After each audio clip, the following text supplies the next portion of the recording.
한 제자가 스승님을 찾아갔습니다. 왜 찾아갔느냐? 지혜를 구하기 위해서 찾아갔습니다. 스승님의 지혜를 구하기 위해서. 그 지혜의 내용이 뭐냐? 스승님, 저는요 이 세상에서 성공하고 싶습니다. 어떻게 하면 성공할 수 있습니까? 라고 물었습니다. 그랬더니 그 스승님이 이 세상에서 세 가지 실패가 있다 이렇게 얘기를 했어요. 그랬더니 그 제자가 스승님한테 뭐라고 이야기했는가 하면, 스승님, 실패가 아니라 저는 성공하고 싶습니다. 성공에 대해서 알고 싶습니다. 라고 이렇게 말했습니다. 그러자 이 스승님은요, 성공하기 위해서는 실패를 알아야 하네. 성공은 실패의 변형일 뿐이다. 이런 얘기를 했어요. 그래서 제자가 그러면은 그 실패가 무엇인지 한번 말씀해 주세요. 라고 했습니다. 그랬더니 이 스승님이 세 가지로 이야기를 했어요. 첫 번째, 싫은 일에 성공하는 것이야. 싫은 일에 성공을 하게 되면은 성공의 대가는 얻는데 반면에 삶의 의미나 즐거움을 얻기는 어렵다. 두 번째, 하고 싶은 일에서 실패하는 것이야. 계속하면은 진정한 성공을 얻을 수 있지. 이때 얻은 성공은 바로 나에게 있어서 기쁨이고 즐거움이다. 이것이 진정한 성공이다. 세 번째로는 아무것도 안 하는 것이다. 그러면은 실패도 없고 성공도 없다. 그러나 인생을 낭비한 책임을 져야 하는데 바로 이것이 가장 치명적인 실패다 라고 말했습니다. 그리고 난 다음에 스승이 말했습니다. 그렇다면 너는 성공을 위해서 앞으로 무엇을 할 것이냐 라고 말했습니다. 그랬더니 이 제자는요, 매일 아침에 일어나 하고 싶은 일을 할 것입니다. 스승은 마지막으로 제자에게 그렇다, 그 일을 찾아라. 그리고 신나게 해라. 그러면 반드시 성공할 수 있다 라고 말했다고 합니다. 우리가 이제 옛날에는 부모님들이 야, 너 뭐 해라 해갖고서 우리의 진로까지도 다 결정해 주던 그런 시대가 있었었지요. 요즘에는 자녀들이 자기가 하고 싶은 일을 해야 돼. 자기가 하고 싶은 일에 투자해야 돼요. 부모가 권해가지고서 대학을 갔는데 적성에 안 맞다는 이유로 대학을 그만 포기하고 새로 시험을 쳐서 자기가 원하는 대학에 또 들어가는 시대가 오늘 이 시대입니다. 사랑하는 성도님들, 여러분들이 하고 싶은 일은 무엇입니까? 여러분들이 해야만 할 일이 무엇입니까? 오늘 이 본문의 말씀을 통해서 보면은 우리 예수님께서 제자들에게 복음을 전파하는 그러한 사역자로 주님께서 보내시면서 그들에게 행동 지침을 말씀해 주고 있습니다. 그런데 우리 주님께서 파송하셨어요. 오늘 본문에 내가 너희를 보냄이, 우리 주님께서 지금 보내시는 거예요. 누구를 보내세요? 제자들을 보내시는 거예요. 우리 예수님의 제자들을 보내시는데 그 앞길이 탄탄대로여야 될 거 아닙니까? 그런데 그렇지 못하다는 얘기예요. 사람들에게 환영받지 못합니다. 핍박도 받을 것입니다. 사람들에게 외면을 당할 것입니다. 그런데 우리 주님께서 뭐라고 말씀하십니까? 끝까지 견뎌라. 내가 너와 함께 할 것이다. 너희가 핍박을 당할 때, 너희가 끌려가서 그들에게 고문을 당할 때 내가 너희에게 할 말을 생각나게 하리라. 이렇게 말씀해 주고 계십니다. 그러면서 우리가 먼저 알아야 될 사실은, 우리가 이 복음 전도자, 주님의 제자로서의 삶을 살아가는 데 있어서 우리는 어떠한 삶을 살아가야 하느냐. 우리가 복음을 전파하고자 하면 필연적으로 따라오는 것이 있어요. 무엇이 따라옵니까? 사단 마귀가 따라와서 방해를 합니다. 우리가 참 신앙생활 하면서 이제 은혜 충만히 받고, 그래가지고 뭔가 열심으로 주님의 일을 감당하기를 원하는데, 그래가지고서 출발했는데 갑자기 시험거리가 닥쳐. 어려움이 닥쳐. 그래서 거기서 꼬꾸라져가지고서 은혜의 삶을 살아가지 못하는 사람도 있고, 이것이 바로 사탄 마귀가 나를 시험하고 나를 꼬꾸라뜨리고 그 은혜롭게 살지 못하는 그러한 일을 방해하기 위해서 찾아온 줄로 알고 믿음으로 물리치고 승리하는 그러한 사람들도 있음을 보게 됩니다. 마귀는요, 방해합니다. 그래서 주님께서 보라, 내가 너희를 보냄이 양을 이리 가운데 보냄과 같도다. 그러므로 너희는 뱀과 같이 지혜롭고 비둘기같이 순결하라 라고 16절에 말씀을 하고 있습니다. 주님께서 제자들을 세상에 파송하시면서 제자들이 당할 어려움, 고난을 지금 숨기지 않고 다 말씀하고 계시는 것입니다. 주님은 지금 이 제자들을 파송하시면서 뭐라 그러냐, 마치 양을 이리 가운데 보내는 것 같다라고 말씀하십니다. 우리가 상식적으로 양은요 자기를 방어할 능력이 없죠. 그런데 이리는요 어떻게 됩니까? 양을 공격해서 자기의 먹이로 삼습니다. 이 이리는요 양을 공격해서 자기의 먹이로 삼기 가장 좋은 것이 양이에요. 잘 도망가지도 못해요. 자기를 방어하지도 못해요. 예?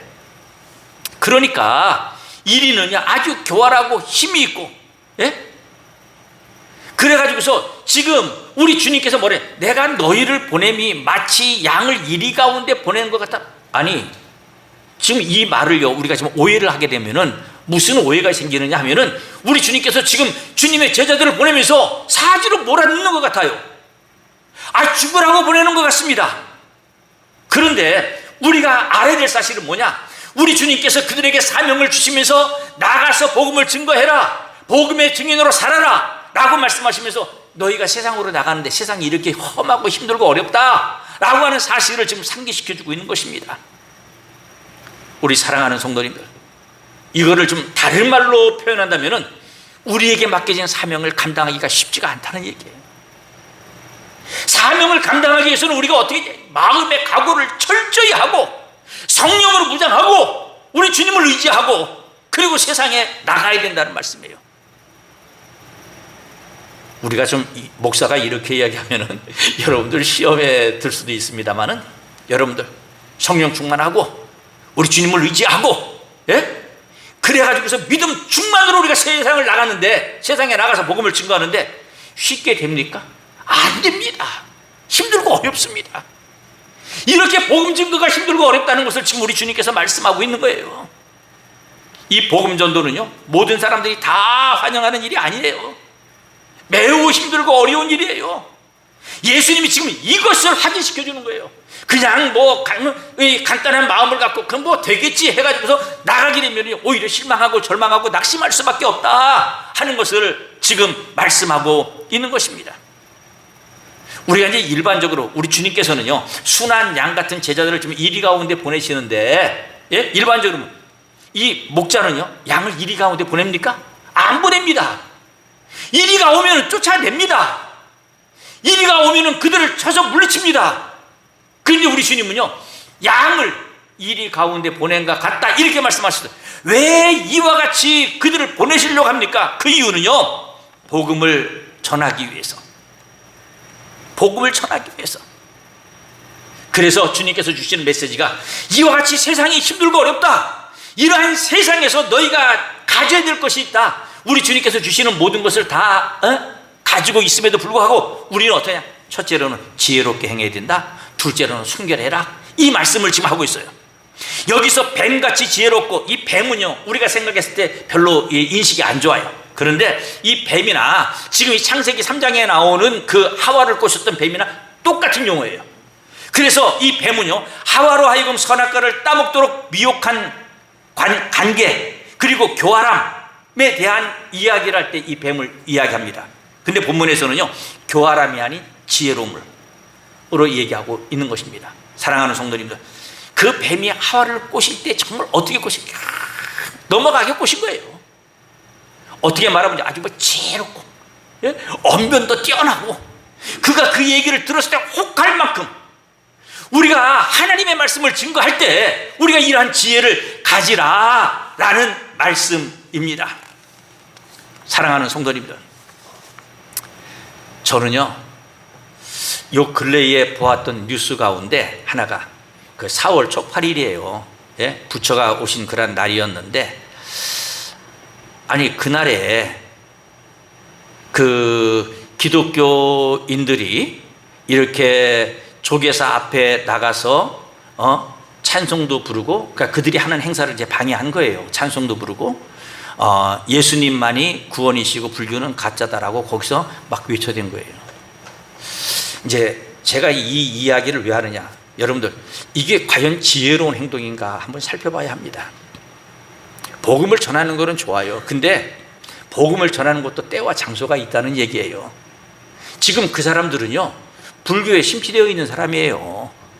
불교 신자예요. 만약에 불교 신자가 우리 교회 앞에 와가지고서 이렇게 행패를 부렸다면 여러분들 가만히 있겠습니까? 가만히 안 있죠. 이것이 신앙이 좋은 일이 아니에요. 그들이요 더욱더 마음속에서 더 큰 반발이 일어나요. 이것이 사회에 이와 같이 뉴스로 나갔을 때 이 사회적인 반항에 우리가 직면하게 되는 것입니다. 이렇게 되면 어떻게 됩니까? 복음의 문이 막히는 거예요. 우리가 하나님의 말씀을 증거할 때 이렇게 증거해서 되는 것이 아니라 정말로 지혜롭게 우리가 머리를 써서 복음을 증거해야 하는 것입니다. 그냥 무대뽀로 그냥 믿음으로 한다고 해서 그게 진짜 믿음이냐? 그게 신앙이 좋은 것이 아니라는 얘기예요. 우리가 잘 깨달아야 돼요. 우리 그리스도인들이요, 나가서 복음을 증거하는데 말로 전하는 것도 중요하지만은 더 중요한 건요, 우리들이 가지고 있는 그런 가치관, 우리들이 마음속에 품고 있는 하나님의 그 귀한 사랑, 이런 것들을 가지고서 세상 사람들에게 우리의 마음을 열어서 그들에게 가르쳐 주는 거예요. 우리가 우리의 사랑을 그들에게 베풀어 주는 거예요. 오늘 시대가요, 정말로 우리가 한마디 한다고 사람들이 돌아서고 그러지 않아요. 만약에 우리가 말로 해갖고 그 사람들이 돌아선다고 할 것 같으면요, 우리의 가족들 교회에 나오라고 그 하나님의 말씀을 증거하고 수백 번 수천 번 했는데 나오지 않지 않습니까? 만약에 말로 된다면 그 사람들이 나오겠죠. 그런데요, 우리가 삶으로 보여줘야 돼요. 예? 그리스도인들이 먼저 사랑을 베풀고, 희생하고 나눔을 하고, 그러면서 우리 그리스도인들이 삶의 모습이 이렇구나, 세상 사람들이 바라볼 때 정말로 그리스도인들은 뭔가 다르다, 우리하고 다르구나, 저 사람들은 사랑이 많구나, 그 사랑이 어디서 왔느냐 깨달아야 되는 거예요. 그러면은 그 사람들이 저절로 이와 같이 주님 앞으로 나올 수 있음을 보게 되는 것입니다. 여기에 또 여기 비둘기같이 순결하라 이렇게 얘기하고 있어요. 이 비둘기는요, 유대인들에게 있어서 분노하지 않는 선과 악, 오염되지 않은 순결을 상징하고 있다, 이렇게 이야기를 하고 있습니다. 그러니까 우리가 이 악한 이 세상에 대처하기 위해서 어떻게 하냐, 지혜로워야 한다. 우리가 순결한 삶을 살아야 한다. 왜? 이 순결함을 잃게 되면 우리가 세속화되어지는 것이에요. 그래서 이 험난한 세상에서 우리의 이 순결성을 잃지 말고 살자, 그런 말씀이에요. 여러분들은 어느 교회 나갑니까? 운동 성결교회 나와요. 여러분들은 우리 운동교회 나오는 우리 성도님들은요, 무엇을 중요시? 성결을 중요시하는 거예요. 성결은 거룩함이에요. 예? 이 거룩함을 가지고서 우리가 이 세상에 나가서 살아가야 하는 것입니다. 이 성결성을 잃어버릴 때 어떻게 됩니까? 우리의 이 마음은요, 이 거룩함이 사라질 때 우리의 악한 것들이 들어오는 거예요. 가증스러운 것들이 들어오는 거예요. 예? 사람들에게 덕이 되지 않습니다. 그래서 우리는 항상 이 순결함, 이 거룩함, 이런 것을 가지고 살아가야 하는 것입니다. 이 세상은 어떠한 곳입니까? 죄악이 가득한 곳이에요. 그래서 베드로전서 5장 8절 말씀해 보니까 뭐라고 했냐, 너희 대적마귀가 우는 사자같이 두루다니며 삼킬 자를 찾는다 라고 말씀하고 있어요. 이런 세상에서 우리는 지혜롭고 순결한 성도가 되어야 하는 것입니다. 사랑하는 성도님들, 참 하나님께서 제자들에게 권능이나 달란트를 주셨어요. 이 권능이나 달란트를 주셨다고 항상 우리가 이 세상에서 승리할 수는 없습니다. 때로는 우리 제자들이요, 하나님께서 주신 은혜를 가지고 세상의 모든 것을 다 이룰 것이라고 생각할 때가 있습니다. 그런데 그것은 착각이에요. 우리가 이 세상에서의 삶을 우리가 한마디로 뭐라고 얘기합니까? 영적 전쟁이라고 해요. 예? 전쟁은요, 치열한 거예요. 이스라엘하고 팔레스틴하고 이 전쟁이 일어났죠. 전쟁 왜 일어나는 줄 압니까? 이스라엘의 어느 한 지역의 그 땅 문제, 땅의 소유권 문제가 있었었는데 그 땅의 소유권 문제를 놓고서 이스라엘 이 법원에서 이 대법원까지 가가지고서 최종 40년 만에 판결을 내렸는데, 제가 이제 그 뉴스를 이제 들을 때 이제 그 글을 읽을 때 뭐라고 얘기하는가 하면은 그 이스라엘에는 판사들 가운데 이스라엘 사람들도 있고 팔레스틴 사람들도 있대요. 그런데 그런 사람들이 심도 있게 논해가지고서 법률적으로 이 땅은 이 사람들의 땅입니다 해가지고서 판결을 내리는 날이 5월 10일이었대요. 그래가지고서 그곳에 살고 있던 팔레스틴 사람들 몇 명이 그 땅에서 쫓겨나는 일을 겪게 된 겁니다. 이러한 일 하나. 또 한 가지는요, 지금 이슬람 사람들의 그런 저희 라마단 그 기간, 그리고 그 기간 동안에 이 이스라엘 사람들하고 이제 마찰이 있었고, 또 이 이스라엘의 그 유대인들의 그런 날이 있었었는데, 그때 이 사람들이 이런 유대인들과 팔레스틴 사람들의 이런 그 관계가 이 분쟁이 생긴 거예요. 그래갖고 이제 경찰이 투입을 했는데, 경찰이 좀 강력하게 진압을 했는데, 하마스가 그래가지고서 그때 그 첫날에 그 몇 발인가, 한 400발인가 미사일을 그냥 이스라엘 쪽으로 쏴버린 거예요. 그러니까 이스라엘이라고 하는 나라는요, 자기네가 살기 위해서 방어하는 거예요. 자기네가 살기 위해서 폭격하는 거예요. 여러분들 그냥 한 기사 하나만 읽어보면 안 되고, 저도 여러 가지 그 신문들을 보고 인터넷을 통해서 여러 가지 이제 이스라엘의 전쟁에 대한 것을 봤는데, 보면은 무엇인가, 이스라엘에서 가자 지구를 폭격할 때에 어떻게 되는가 하면은, 만약에 가자 지구에 AP 통신인가 있었었고 있었는데, 거기에 또 이렇게 자지라 방송인가 이슬람 방송국이 거기 있었답니다. 그때에 벌써 이스라엘에서는 모든 정보를 다 갖고 있는 거예요. 그곳에 하마스의 본부가 있는 거예요. 스턴건들이 있는 거예요. 그래가지고서 그곳에 있는 민간인들한테 일일이 전부 다가 전화해가지고 그곳 폭격할 테니까 나가세요. 다 전화하고 나가라고 경고하고 난 다음에 폭격을 하는 거예요. 그냥 폭격하는 경우가 없답니다. 일단 경고하고 폭격을 한답니다. 그래서 그곳이 그 하마스의 본부이기 때문에 폭격한 거예요. 기자들 한 명도 죽은 사람이 없답니다. 그리고 이 하마스 정부는 어떻게 하는가 하면은 그 민간인들을 방패 삼아 가지고서 그곳에서 못 나가게 하는 거예요. 못 나가게 하는 거예요. 그러면 이스라엘에서 공격 못 한다는 얘기죠. 만약에 공격해 갖고서 민간인들이 사살이 되게 되면은 어떻게 되는가 하면은 국제 여론이 안 좋은 거예요. 그런데 이스라엘에서는 모든 경고를 다 해놓고 공격하는 겁니다. 그리고 지하 이 굴이 있는데, 지하 굴에 이 하마스의 모든 무기고라든가 모든 그런 본부들이 있는데, 그것을 전부 다가 집중 타격하는 거예요. 이 하마스는요, 지금 세계 여러 나라에서 이렇게 도와주는 것으로 이 팔레스틴 사람들을 잘 먹고 잘 살게 하는 것이 아니라 무기를 준비해 가지고서 이스라엘 칠국리만 하는 겁니다. 그래서 이스라엘에서 공격하는 거는 민간인들이 사망이 되었다, 사명했다, 이런 부분들에 대해서는 좀 그렇게 우리가 생각이 듭니다만은, 이스라엘 사람들이요, 이 전쟁을 통해서 요번에 더 강력하게 폭격을 했는데, 자기들이 살기 위해서.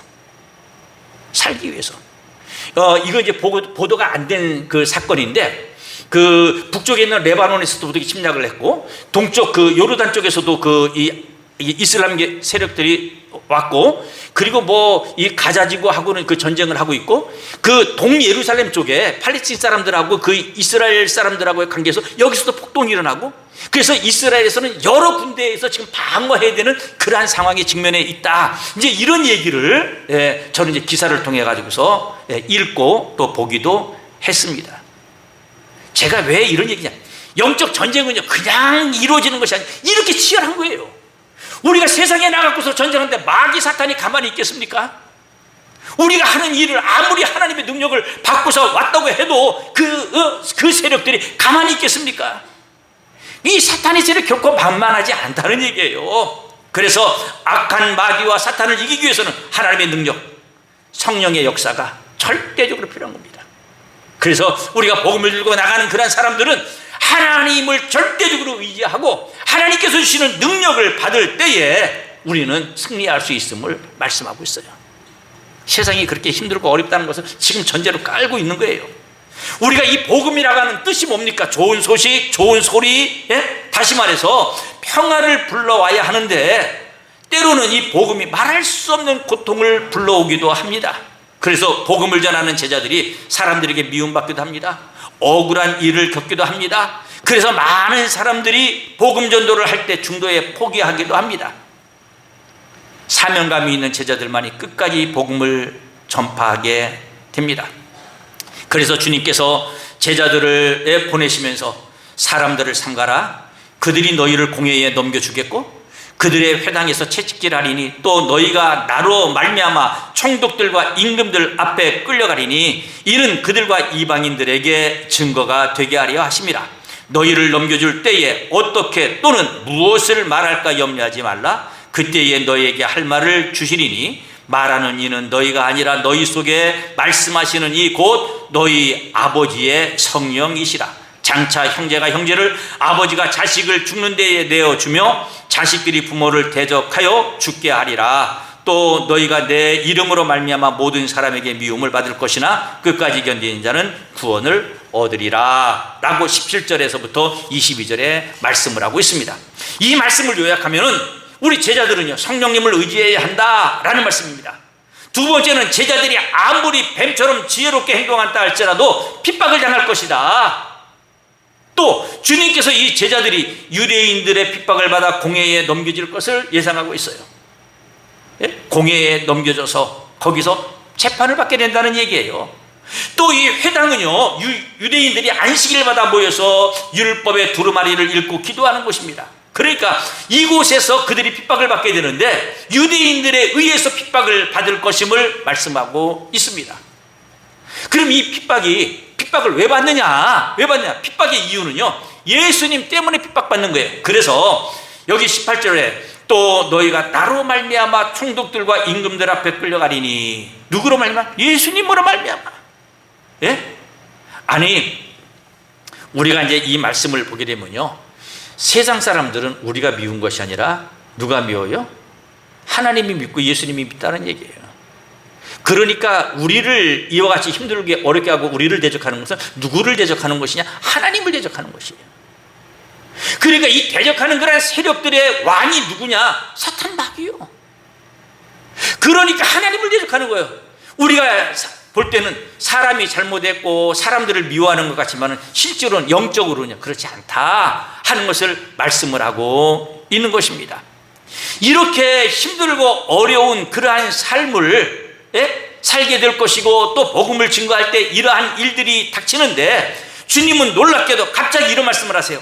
말하는 이는 너희가 아니라 너희 속에 말씀하시는 이 곧 너희 아버지의 성령이시라. 성령님께서 제자들이 위기에 직면해 있었을 때 고난을 당할 때 도와주시겠다. 너희에게 용기를 얻을 수 있도록 힘 주시겠다. 이런 말씀이에요. 그러면서 형제가 형제를 장차 형제가 형제를 아버지가 자식을 죽는 데에 내어주며 자식들이 부모를 대적하여 죽게 하리라. 복음을 전할 때 어떻게 됩니까? 가족들에게도 미움을 받을 수 있음을 지금 말씀하고 있는 거예요. 다른 사람들에게 미움을 받는 것은 당연한 것입니다. 그런데 가장 아픈 것이 뭐냐? 가족들에게 이와 같이 미움을 당하는 것. 이거는 참기 힘든 거예요. 그러니까 사단 마귀는요 이와 같이 우리의 가족들까지 동원해가지고서 우리가 하는 행동을 미워하게 되고 그 관계를 끊게 하고 결국에는 죽게 만들고 막 이렇게 되는 일들을 지금 말씀을 하고 있습니다. 사랑하는 성도님들, 참 우리가 이와 같이 힘든 그 귀한 길을 걷고 있어요. 우리가 누구예요? 주님의 제자들이에요. 주님께서 나에게 주신 사명을 감당해야 될 하나님의 종들입니다. 우리가 이와 같이 사명을 감당할 때 하나님께서 개입해 주시고 또 우리에게 함께 해 주실 때 우리는요 무엇을 발견하게 됩니까? 하나님이 나와 함께 하고 계시구나. 하나님이 나에게 위로해 주시고 능력을 주시는구나. 이 모든 일을 승리로 인도해 주시는구나. 체험하게 되는 거예요. 체험을 하게 되니까 어떻게 됩니까? 더욱더 굳건한 믿음을 간직하게 됩니다. 그래서 체험을 한 사람들은요, 어떠한 어려움과 역경이 있어도 흔들리지 않아요. 믿음으로 나갑니다.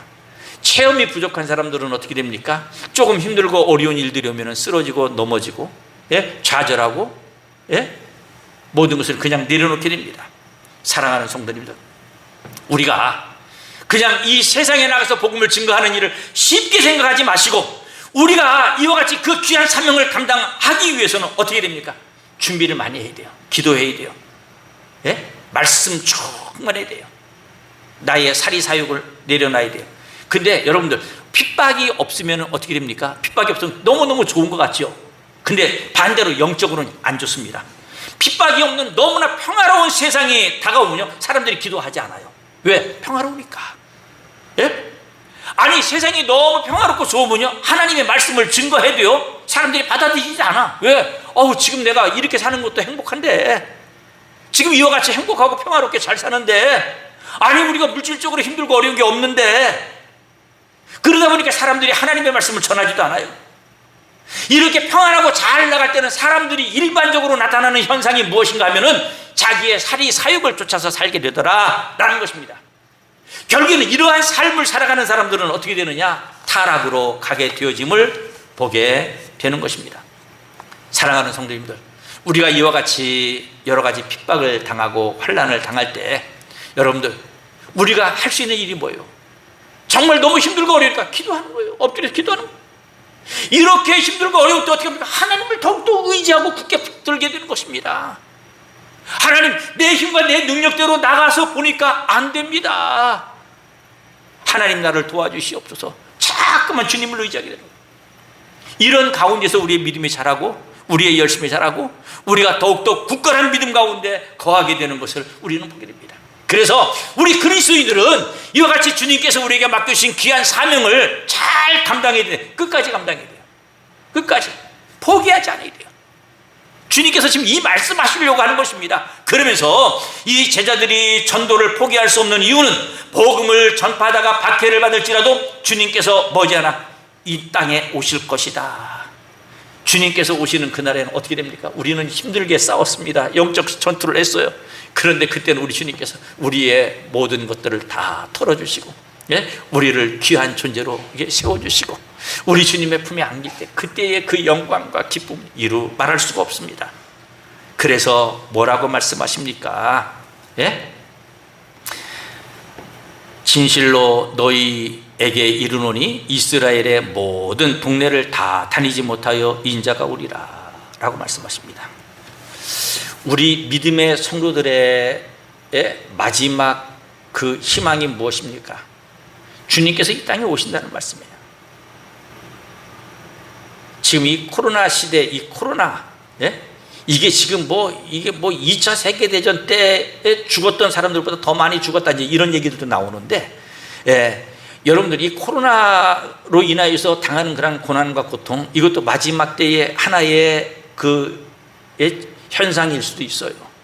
지금 가만히 보면 지금 미국하고 중국하고 이런 그 관계, 또 저기 중동의 그런 어떤 관계, 또 인도하고의 관계, 중국하고의 관계, 지금 이게 세계 곳곳에서 보면요, 이 민족과 민족이, 나라와 나라들이 지금 이렇게 막 대결하고 막 싸움을 하려고 하고, 예? 아주 그냥 그 상황이요, 까딱 참는, 사람들이 보게 되면 이게 별것 아닌데 어느 한순간에 사람들의 감정을 자극하게 되면요, 이게 전쟁으로 가게 되는 겁니다. 한순간에 잘못해갖고 스위치 한번 잘못 누르면요, 그게 전쟁 가는 거예요. 예? 그래서 지금 이 지구촌은요, 제가 생각했을 때 이 화약고와 같다. 언제 어디서 무엇이 터질지 모르는데, 하나님께서 하나님의 시간대에 맞춰서 이때는 이 하나님께서 이 모든 것을 정리해야 될 때가 됐다 할 것 같으면요, 하나님께서 사람들의 감정을 건드려 가지고서 그들로 일을 하게 하시면요, 그냥 끝나는 거예요. 그래서 그때는요, 어떻게 되냐? 주님께서 갑자기 오신다고 했었어요. 갑자기 도적과 같이 임하신다고 했어요. 우리가 준비하고 있지 아니한 때에 오신다는 말씀이에요. 그럼에도 불구하고 우리는 어떻게 해야 됩니까? 우리 그리스도인은요, 주님께서 우리가 매일같이 깨어서 기도할 뿐만 아니라 우리가 준비하여 기다리는 삶을 살아가는 사람들이 우리 그리스도인들입니다. 이제 제가 그 설교하기 전에 그런 얘기 했어요. 이제 코로나 19가 이 집단 면역 체계가 이제 형성이 되어지고 그러면은 또 우리 교회도 좀 자유로워질 것이고, 예. 지금이 이제 제가 이제 목사로서 이제 볼 때에 이런 그 공무원들이라든가 또 이런 그 직장 생활하는 사람들이 교회 가지 말라고. 뭐 교회 가면은 뭐 코로나가 그냥 걸려갖고 오는 것 같이. 근데 교회에서 이렇게 비협조적으로 해가지고서 자꾸만 그런 그 소규모 모임을 통해 가지고서 코로나가 참 확산이 되기는 합니다. 예, 인정합니다. 근데 대다수의 교회가 지금 얼마나 많아요. 그 많은 교회들이 지금 방역을 철저히 준수하고 잘 지켜 나가고 있어요. 우리 같은 경우에도 지금 1년 6개월 동안 지금 식사도 안 하고 있지 않습니까? 예? 소그룹 모임도 하지 않고 있는데 그 이유는 뭐죠? 빨리 우리가 이 코로나가 종식이 되어져서 더 좋은 그런 시간에 우리가 마음껏 나가서 일할 수 있는 그런 때가 되기를 바라는 거예요. 요 근래에 여기 뭐 한 달도 안 됐습니다. 울산에서 일어났던 그 일 가운데 한 가지가 뭔가 하면은 어느 목사님이 나가가지고 노방전도 했어요. 경찰에 연행됐어요. 예? 왜 연행된 줄 아십니까? 나가서 복음 전했다고 신고한 거예요. 지금 이 때가 어느 때요? 코로나 시대라 이거요. 세상 사람들은 그냥 가만히 보고 있지 않습니다. 예? 그래서 우리가요, 때를 기다리는 것도 우리가 해야 할 일이에요. 지혜롭게 처신해야 될 것도 우리가 해야 될 일이에요. 말씀을 맺습니다. 주님께서 우리를 보내신다고 했어요. 우리는 어떤 사람입니까? 보내심을 받은 사람들이에요. 우리가 해야 할 일은 주님께서 우리에게 맡기신 사명을 감당하는 일을 해야 하는 겁니다. 우리가 그동안에 우리가 그 사명을 잘 감당하지 못했습니다. 여러 가지 주변의 상황이 그랬습니다. 이제 우리는요, 준비하고 있다가 어느 한 순간에 우리가 힘을 쏟아서 우리에게 맡겨진 일을 감당할 수 있는 그날이 지금 우리 앞에 점점 다가오고 있어요. 그 디데이가 한 달이 될지 두 달이 될지 세 달이 될지 저는 잘 모르겠습니다만 곧 다가온다고 하는 사실은 진실입니다. 우리 함께 기도합시다. 준비합시다. 그리고 주님께서 맡겨주신 사명, 아무리 힘들고 어려운 고난과 고통이 있을지라도 이 모든 것을 이겨 승리하는 하나님의 종들이 되시기를 주님의 이름으로 축복합니다.